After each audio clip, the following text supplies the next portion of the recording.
This is the Best or Worst podcast. And now, here are your hosts, Koji Stephen Sakai and M. Martin Mapoma.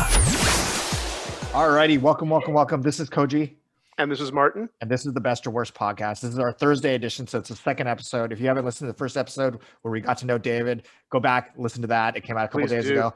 Check it out. You'll find out we had an awesome conversation, interesting conversation around race and speeches. I've never thought about speeches before, so that was really interesting to think about. But today we're here to ask about the best or worst moment. You know, which is surprising, Koji, because you're a writer. I don't know. I'm wrong here, but you're a great writer. I feel like speeches would have been a part of it. Monologues for sure, but I don't know.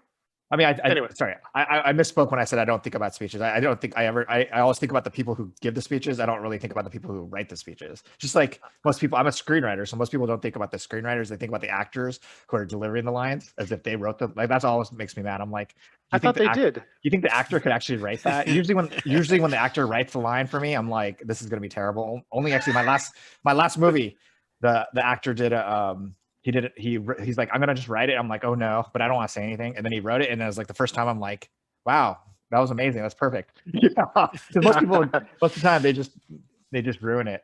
But sorry, Martin, go ahead. No, I was just gonna say that's what I was gonna say. I figured you'd written speeches before. But anyway, so we talked to David in the last episode, and what do you want to hear, Koji? Because I know David has a little bit of both, but I think I want to hear his best. Well, why did you just ask me what I wanted when you just answer it yourself? No, that was just my opinion. Oh, okay. Koji Stephen Sakai. What would you like to hear? I'll go with you. I want to hear his best. Oh, okay. Now I feel bad. So, David, we want to hear your best moment. And obviously, one caveat we always say is that don't pick, when you met your spouse or when you had children, because those are obviously the best moments of your life. But something that is something that's a little bit different, unless those moments are unique, of course. So, David, what is your best moment of your life? All right. Well, this is a little bit of a long yarn, a bit of a shaggy dog story. And this was kind of the story. I could have told this story as the worst as well. And I think the point is that I make kind of a habit out of, I think over the years, I've kind of made a habit out of thinking about good leading to bad things leading often to good things. So this led to a great moment, but along the way, you're going to be like, we asked him for his best moment, and this doesn't sound good so far. So I was in Alabama. I was in Birmingham, Alabama at this motorcycle and car racetrack with my best buddy from college and his son, who was at the time, this was a few years ago, at the time he was probably in 7th grade. Or 6th grade, and my daughter was down there with us, and she was a freshman in high school. She didn't even know how to, and we were down there on, we'd driven down there together, but we were down there, it was a motorcycle race day. And so we were riding motorcycles around outside the track, just to get around. My daughter had a moped, I had a little dirt bike, little Owen Gillespie had a little small dirt bike, and my buddy Tom had a larger dirt bike, and we were just riding around this track. There were races going on the track, but we were just kind of hanging around at this motorcycle festival. And my buddy Tom, this was late in the day on the first day we were there, or the last day that we were there. We were just following him around, and he came up to this edge of the woods, and he saw this path down there, and it's the path where they do like what do you call it? Like off-road motorcycle racing. Enduro. Enduro stuff. Yeah. Like down in the woods, like they race through the woods. And so he looks back, and his son was behind him, and he just goes down in the woods on his motorcycle. And we pull up, and I said, Owen, does your dad want us to follow him in there? And Owen's kind of like, I don't know. Probably, because my dad always wants us to do cool stuff. So, and his dad always does want us to do cool stuff. So we go down there, and he and I are on little sort of dirt bikes, but my daughter is on a 1968 Honda moped. Okay. With tires like an inch thick, and 3 gears. And so we just go down this dirt path, down this hill. And you can't imagine how hilly it is and how woodsy it is. It sounds like we're in civilization because there's a racetrack there. But as soon as we get down in there, it's like we're in a primeval forest. And we're riding around, and it's really hilly, and we're going up hills and down hills and over, through trees. And pretty soon it's like, how long are we going to be in here? How long is this trail? And my daughter keeps crashing. At one point, I actually remember looking up and seeing the bottoms of her shoes because she was rocketing headfirst into the forest, and thinking that can't be good. And she gets up, and we get her motorcycle or moped started, and it's just like we realize this is not where we should be. This makes no sense. We shouldn't be here. But we keep thinking this trail's got to end. How long could it possibly be? It's right by the racetrack. Well, a half hour goes by, and we're still in there, and it's agony. And sometimes I have to run up the hill, down the hill, and grab a motorcycle and ride it up. We're covered in sweat. My daughter's bleeding because she's hit a couple trees. Ooh. She's broken the headlight of the moped. Little Owen's doing great. He's on his little machine, and he's just going slow. But we're just like, man, and starting to get dark. Where's Tom this whole time? Good question. That's what we wanted to know. We didn't know. We just had no idea. What he had done was he'd gone through this whole course, and because he had a huge motorcycle, and he'd gone through it really fast, but he didn't think we were following him. He had no idea we had followed him. He thought we had gone on and done our own thing. He definitely didn't want us to be in there, but we didn't know that. We were just like, where did this guy go? And so we keep going. It's getting dark. We keep crashing. By now we're all just like, we're sweating profusely, like we're panicking. We have to get out of there, and we haven't seen any signs of civilization for a while. So it gets so dark that at one point I said to Owen and Scout, my daughter, I said, guys, if it gets really bad, if it gets too dark, it's okay. We will just park these motorcycles and we will walk out of here. It's fine. And that seemed to calm them down for a little bit. Goes on. Now it's dark. And Owen just said, at one point, Owen just took off his helmet and threw it. And he said, it's too dark. We're not going any farther. I can't go any farther. This is just terrible. So we start just walking out. Now it's pitch black. We are in the middle of a primeval forest in Alabama in the pitch black, having no idea where civilization is or how long we're going to be in there. Like it was, and I'm trying to keep these kids calm. I'm trying to keep myself calm. Meanwhile, my buddy has been searching the entire property. He can't find us anywhere. He goes to complete panic. He thinks we've all been kidnapped and killed or something terrible has happened. He's now getting in touch with like the National Guard and the state police to get helicopters and like ATVs out. And we're walking and walking. And I try to say one more comforting thing. And I say this to my daughter, Scout. I said, Scout, look, it's warm tonight, and if we have to spend the night in here, it's not going to be the end of the world. At which point she just bursts into tears. And sixth grade Owen says, Dave, not helping. So we keep walking and keep walking. Finally, we see some signs of civilization, and we climb this like almost a cliff to get back up onto and my God, there's RVs and motorhomes and the campsites, and there's people, and we walk into this place, and these guys are all sitting around drinking beer like after their race day, and we don't even realize how ridiculous we look. It looks like we've been in a swimming pool. I've never been this sweaty in my life. We are all covered. We all have blood streaming down from different parts. Just look like the creatures from the deep, and they're like, do you guys need help? Do you need water? Yeah, we each just chugged like 10 bottles of water, and somehow we borrowed somebody. Oh, the other thing was we didn't have cell phones in there. We didn't have any cell phones. There was no cell phone. So we borrowed somebody's cell phone, and we called my buddy, and he was like beside him. He was as you would be if you'd lost your child and your best friend and your best friend's daughter. He was out of his mind. He said, don't go anywhere. He drives up, he gets out of the truck, and he comes at me like he's going to punch me in the face. And the kids kind of panic, and the people in the RV are like, what just happened? We are now in some sort of episode of a complete horror show. And I said, go, whatever we're going to do, go behind the truck. Like, if you want to have a fist fight about this, I'm mad too, you know? And so we go behind the truck, and he just bursts into tears and falls on the ground. And I like kneel down next to him. I'm like, it's all right. It's okay. It's all right. And he's just like bawling. So Wow. we pull it together. We get the kids in the truck, and see, this is my best day ever. We get the kids in the truck, and we go back to the campsite. And this is when it starts to become the best day ever, because now we are all just completely wrung out. We're hungry. I'm so thirsty for beer that I can't even tell you. My God, that first beer tasted so good, and so did the second and the third. And we sat around making hot dogs and marshmallows and telling the story to each other and retelling it and telling it over again, and his side and our side, and me and the kids telling the story and what we had done and heroic things we'd done and moments. I mean, it was this epic thing that had happened to all of us.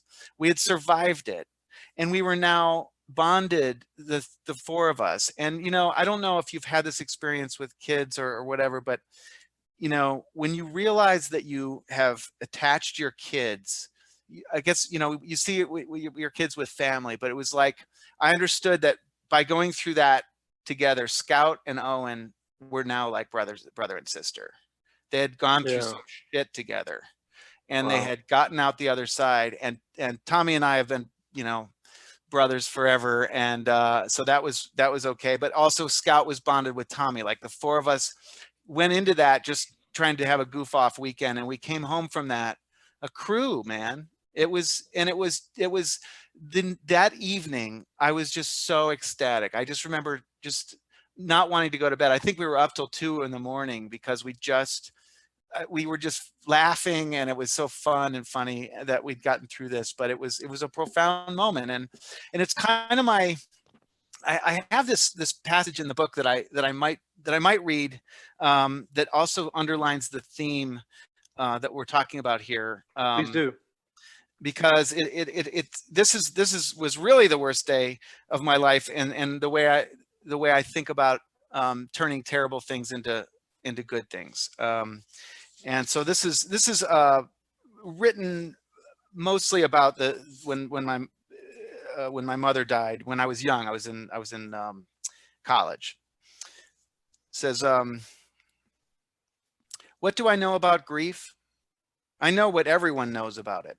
I've had a chance to see it lately at close range and with sufficient remove. Grief should be called sadness-induced insanity. When you're grieving, every decision you make, you'll second guess later, muttering, what in the world was I thinking? You will walk into a convenience store with a porcelain coffee cup in your hand. You will nearly get hit by cars because your world has been so spectacularly destroyed that you can't believe everyone in Chicago doesn't know to stay out of your way. They didn't know the Hindenburg exploded? Had they been living under a rock? Grief might also be called wisdom. It's in grief that some acquaintances become your friends and some friends become your family because you have been too distracted to sort those things out as you went along. My college roommate became my best friend one afternoon in the basement of our house shortly after my mother died by shooting 50 games of pool with me and asking me 100 questions about what it feels like to have your mother die. That very same week, it must have been, my girlfriend's mother became a mother of mine, and my mother-in-law eventually, by filling her wine glass all the way up, leaning back and asking me, so, tell me about your mother.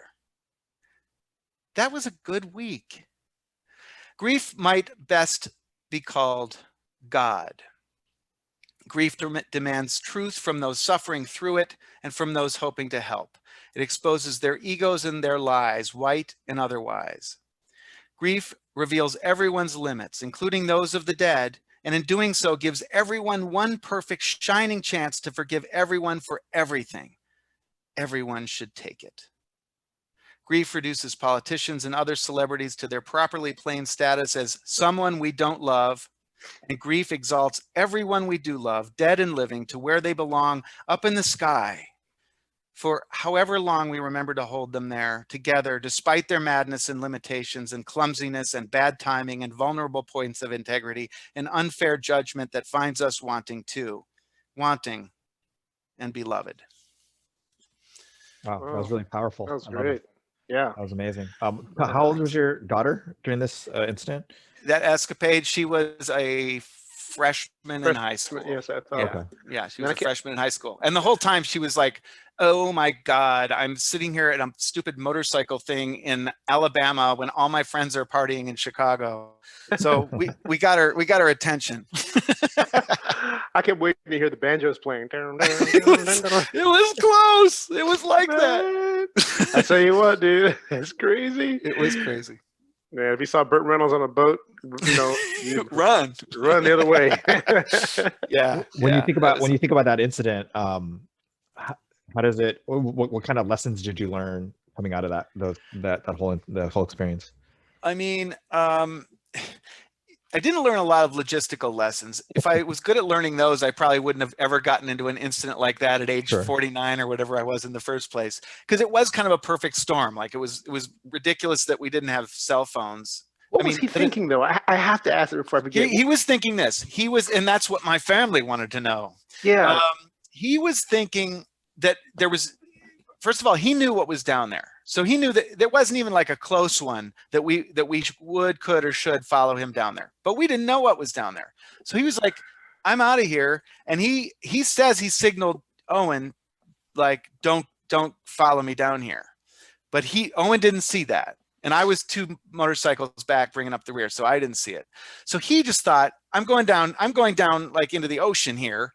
And these guys are obviously not going to do that. They're going to just ride around the track and meet me back at the campsite. Yes, better communication would have been good, but in his brain, there was just like no chance that we would follow him down there. So, oh my God. So then we did, and that's why he still had no idea where we were. It never occurred to him that we had followed him down there. He was like, really? Never even occurred to him. He was like, no, wow. They went somewhere else and they got eaten by something. What have you learned? What kinds of things did you learn from this experience? So what I learned from the experience really, has to do with what I'm telling you, which is that, if you go through hard, scary things together with people and you survive them, it bonds you together. I mean that, it does. I wrote a book with a guy who was who was dying of cancer, and he was an Army lieutenant. He was really an admirable guy, and he and I came to agree that the best parts of his book were the worst, the funniest and most exciting parts of his book were like the absolute worst parts of his cancer treatment. Like there was this one moment where he just like had to get an enema, and they turned him upside down, and they turned him upside down again, and it was like, and he and I agreed that like the worse the situation, if you survive it, the funnier the story you have on the other side. If you like to be funny, and if you like tall tales, and you like to sit around telling tall tales, reason this pandemic has been so horrible, like you go to your spouse or your friends, like, what's been going on? Nothing's been going on. We've experienced nothing together. Yeah. Every day is Groundhog Day. We don't even have like, I broke a tire in a pothole to tell each other. Like, it's horrible. I'm looking forward to some more of that. Wow, that's crazy. That's crazy. David, this has been amazing. This has been a lot of fun. It's been fun. Yeah. I love your format. I was worried about it. I was like, I don't, this is sharing with strangers. The best or worst day of your life is a vulnerable thing to do. And I don't know if that's the very best day of my life, but I will say that is one of the happiest feelings I've ever had. So. No, I get it, because I've kind of been in that situation when I was in Kentucky. Not nearly like that. I was fishing with some buddies of mine, and I'd been in the country maybe 2 years at the most. I was in college at a small school in Campbellsville, Kentucky, and which was not very friendly. Got lost fishing, trying to get back to my buddy's car, and thinking, oh my God, I'm never gonna I'm never gonna get out of here, and here I am with him, and they might let him go, but they might see me and decide that they're gonna, strange fruit hanging from trees, kind of a deal. Yeah. And I was genuinely terrified. And I remember when we got out, it was for me, it was life changing in so many ways. Yeah. But so I can relate to the trial by fire, so to speak. Well, and the older we get, the harder it is to have life changing experiences, because we're just a little bit sort of we've seen it all. steeled against it, and we sort of filter things differently. But that was one where I was just like, wow, this is real trouble here. And so, that's like me. I was in a 6-month backpacking course, and it was we were on top of a mountain in North Cascades. Nobody's around anywhere. And we were, I was in a small group, and it was a snowstorm, blizzard. And so I went outside to go to the bathroom. I turned around to go back to the tent, and I can't find the tent. Oh. And I have none of my equipment. I'm not wearing real clothes, like good clothes to be outside in this temperature. And I remember being like, fuck. And I know I'm supposed to sit down and yell and just hope, but it was so windy that nobody would hear me. So I walked for a while. And luckily, I could have walked off a cliff because we were kind of in the mountains. But I walked past something that I recognized, and I was on the other side of camp. So I'd walked by my tent and all the other tents, and I realized that you were a blind person. Yeah. And I just because I like stepped on something like a stick. I remember it was a stick that I stepped on earlier, and I'm like, oh, this is the same stick. I know exactly where I am. But without walking on that step, I would have been dead for sure, because you couldn't see anything. That's crazy. I mean, I'd walk like 3 feet from my tent to go to the bathroom. I should just went to the bathroom from the tent, but for whatever reason I didn't. And I turned around. We're in the tent at that point. My God. No. You wanted to get out of the tent for that. Because... No, but you felt in that moment, you felt what it was to be absolutely lost. And that's... that was, and I'm like a backpacking guy. So for me, it was very humbling to be like, oh my God, like all the mistakes because I was search and rescue by that time too. And I remember thinking like all the times I make fun of people for moving when they're not supposed to be moving, when you're supposed to sit still. I was doing everything that I knew you're not supposed to do. Yeah. But I was like, I'm going to find this place. I'm going to find this place. I'm going to find my tent. I'm going to find these people. Wow. Yeah. But, cool. Can you remind us what the name of your book is again? Just so yes. It's called An Effort to Understand Hearing One Another and Ourselves in a Nation Cracked in Half. Awesome. So everybody go out and buy it. Again, once again, it'll be in the show notes of this episode as well. So please check that out. Will. And thank you again, David. And thank you, Martin. And thank you. We'll see everybody in the next episode. It was so nice to meet you both. Thank you so much. Great to meet you too, David. All right. Take care. Bye, guys. Bye.